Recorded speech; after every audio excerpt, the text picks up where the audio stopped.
Hush. Kita nak order apa ni? Nak buat konten ni? Kalau kau tanya aku, kau tahu lah kena order apa.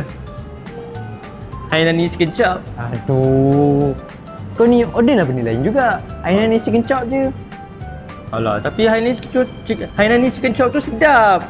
Cameraman, kau rasa nampak dia dah giling dah. Tak tanya lagi dia dah giling dah. Tak Boleh Hainanese lah, chicken chop. cameraman, please tolonglah. Aku memang ngidam, dah sebulan dah mengidam. Aduh ya, macam mana? Boleh?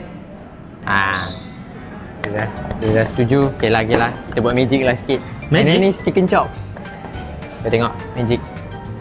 Satu, dua, tiga. Hainanese chicken chop. Wah. Kau nampak tu.